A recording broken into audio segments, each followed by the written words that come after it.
লক্ষ্মীপুরের রায়পুর উপজেলা পরিষদ মাঠে দেশীয় শিল্প ও পণ্য মেলায় আয়োজক কমিটির প্রাথমিক চিকিৎসা সেলে অব্যবস্থাপনা সহ বিভিন্ন অনিয়মের কারণে মেলার আয়োজক আলম বাদশাকে 10,000 টাকা অর্থদণ্ড প্রদান করা হয়েছে। রায়পুর উপজেলার প্রতিনিধি দিলওয়ার হোসেন পাটোয়ারের প্রতিবেদনে দেখুন বিস্তারিত। শুক্রবার বিকাল 4টায় এই মোবাইল কোর্ট পরিচালনা করেন রায়পুর উপজেলা নির্বাহী officer executive magistrate Mohammad Imran Khan. এ সময় আরও উপস্থিত ছিলেন রায়পুর উপজেলা নির্বাহী অফিসের সহকারী কর্মকর্তা এবং স্থানীয় সাংবাদিকবৃন্দ। আইন শৃঙ্খলা পরিস্থিতি স্বাভাবিক রাখতে বাংলাদেশ আনসারের সহযোগিতায় এই অভিযান পরিচালনা করা হয়।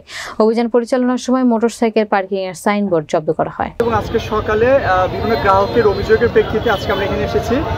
এখানে এসে আমরা সরজমিনে যে দুটি অভিযোগ পেয়েছিলাম সেই দুটির সত্যতা পেয়েছি। প্রথমত ছিল মেলায় প্রাথমিক সেবা কেন্দ্র লেখা আছে, কিন্তু সেখানে কোনো ফার্স্ট এড বক্স বা কোনো উপকরণ নাই, নামমাত্র মূল্যে সেটা দেওয়া, যেটা ভোক্তা অধিকার সংরক্ষণ আইনে ভোক্তাদের সাথে প্রতিশ্রুত সেবার পরিপন্থী, অর্থাৎ উনি প্রতিশ্রুত সেবা দিতে পারছেন না, এই একটি বিষয়।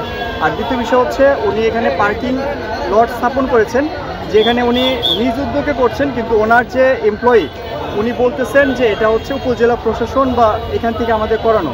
বাট বিষয়টা হচ্ছে সম্পূর্ণ ওনার তত্ত্বাবধান হচ্ছে, উনি এখানে উপস্থিত আছেন, উনি আমাদের সামনে আদালতের সামনে ভুল স্বীকার করেছেন এবং ভবিষ্যতে এ ধরনের কোনো কাজ